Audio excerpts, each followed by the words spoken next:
Wow, what a way to round up the day. Two fantastic sessions to finish off, and how wonderful to see the room so full as we come to the end of proceedings. And what a great couple of days it's been. You've been a fantastic audience, and I think the questions today particularly, you've all been incredibly well engaged. And also to our online delegates who've stayed with us as well, thank you for your time. Now, I am aware that everyone says they're going to be leaving here at 4 o'clock. So I'm going to do a little bit of a wrap-up from today. Then I'm going to ask Matt and Andrew to come up onto stage and to share a little bit about their insights and what they've been, I guess, taking away from proceedings. And then I'm going to pass over to Jared to do a few thank yous as well. But we kicked off the day expanding on some of the trends that we heard yesterday around productivity. And Andrea really lifted the lid on what productivity actually is and highlighted how climate variability is impacting productivity growth and how we can look to adopt best practice and innovation collectively. And that led us nicely into our next session all around evolving technologies. The panelists shared some of the advancements in autonomous technologies. The next stage of virtual fencing ear tags was suggested. But we also heard about that when you have different technologies working together, it can result in multiple solutions in one place and how that can really lead to those greater productivity gains. Vicky Manson then encouraged us to look beyond the farm gate at some of the outside risks which she unveiled in the findings of the climate risk assessment, and that's going to be going online and available on the 16th of March. And then we delved into the data and how it can be better leveraged to manage those outside risks with a clear focus needed on translation of that data. And who are the trusted messengers who are passing on this information to aid that adoption? Jackie pointed out that we have a lot of data, but we need to put it into multi-dimensional frameworks to really tell the story about Australian agriculture. And then we came to our big debate this afternoon, guarding our patch or growing without borders. And it was a really fascinating discussion. Margot and Brett, they really made the case for fair trade over free trade, really pushing for building self-sufficiency in the face of growing global instability. And of course, Prue and Patricia were very passionate supporters of free trade, really about reducing vulnerability and boosting prosperity. And then we came to our final session, and my goodness, I don't think I'm going to adequately be able to summarize what a big session that it was. But we'd started the conference really highlighting risks and challenges unfolding globally, and that we really ended today looking at how these shocks are affecting our supply chains and highlighting the fragility of our food security. Brianna raised the point that we can get everything right on farm, but we need to focus on that path to market. And Claire pointed out that we are 3 days away from having no food, and really highlighting that real need for investment in better infrastructure.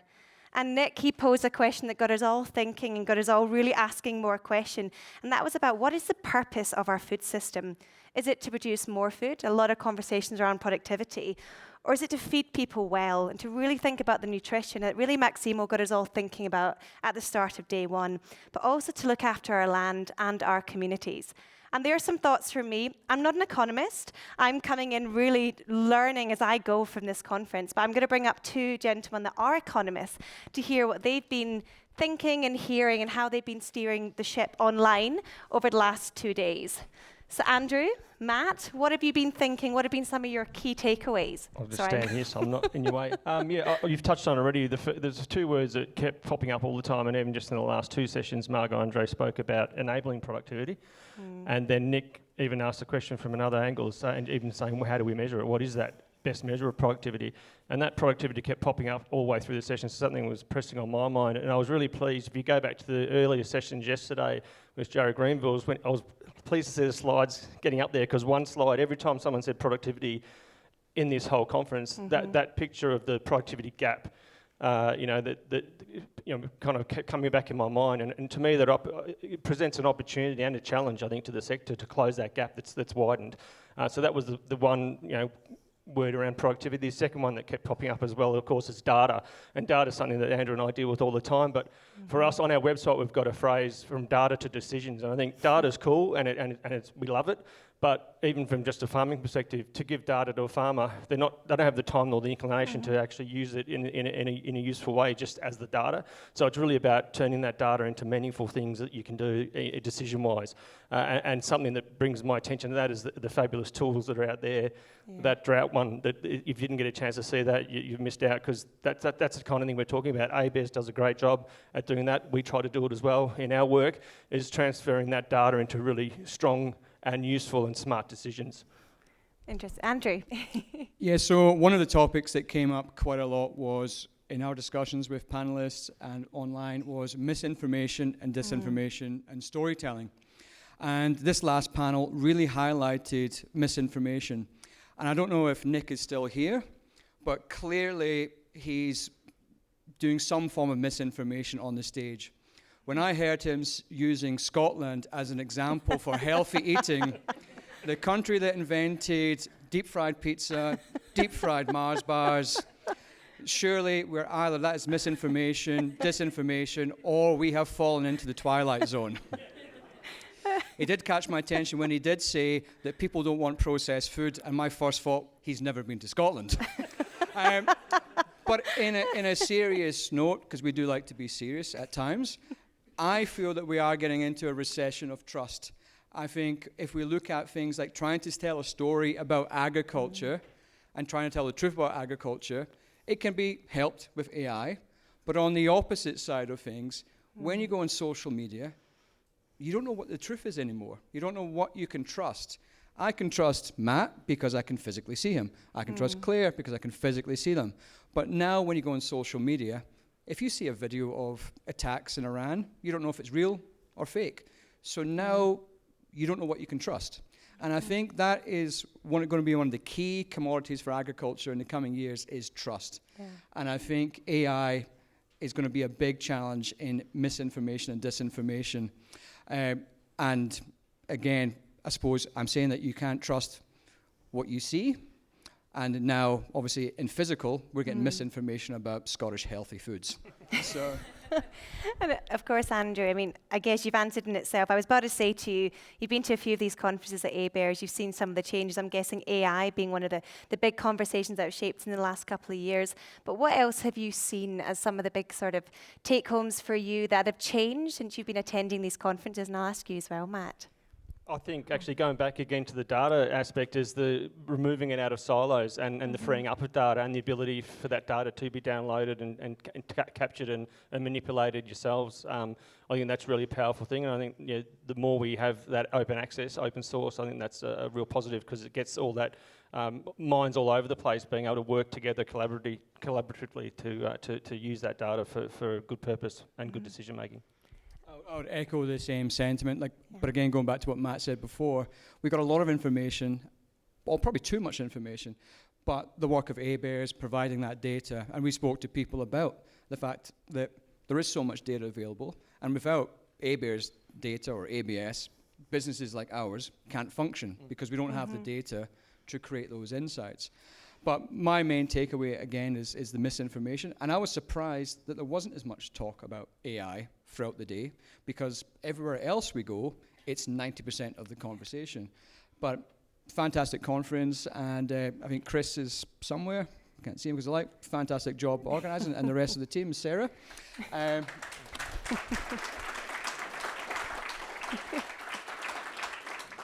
And Matt and Andrew, thank you for steering the ship for our online delegates over the last couple of days. You've done an absolutely fantastic job, and thanks for sharing your insights with us to wrap up the day. Thank you.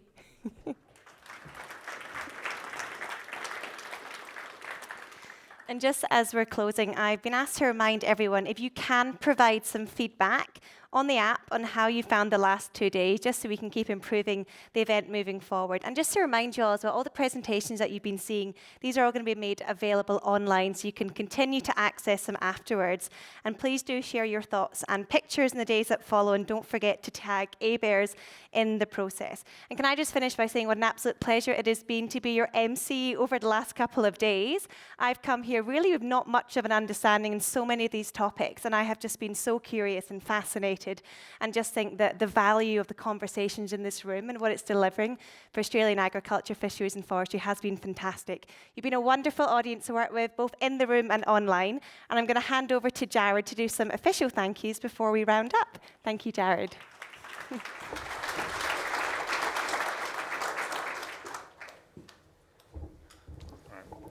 Well, I get the last words, but and I won't be long because I know you don't want someone else banging on for too long and all the rest as we go on. But I just wanted to start by thanking everyone in the room over the last few days. A conference doesn't happen without the audience and without the people who are here to participate, be part of it.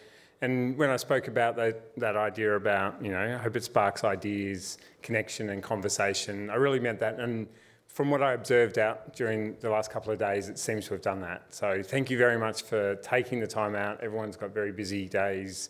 We've got 1,000 things on, but to come and to spend that time and to go through these issues with us, we really appreciate that.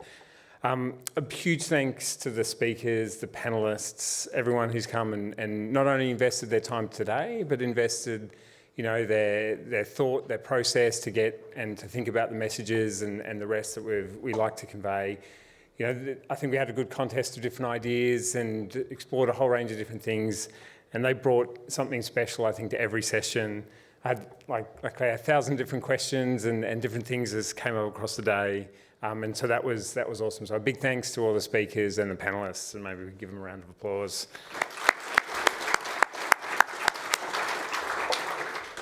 I also want to thank episode 3 to Matt and Andrew. That brought something special, I think, to our online audience. I love talking to these guys, as we kind of go out from time to time, and just to bring that kind of interactivity into what otherwise can sometimes be a dull forum. If you're online, it goes closed, it comes on, and just to bring that life to that. Also to Chris for recording everything over there. I think everyone's loved the graphic kind of pick up. I did question my own image. I was like, well, who do I look like? But but I have no right to criticise. I can't do anything better. So big thanks to them as well. If we could give them a round of applause.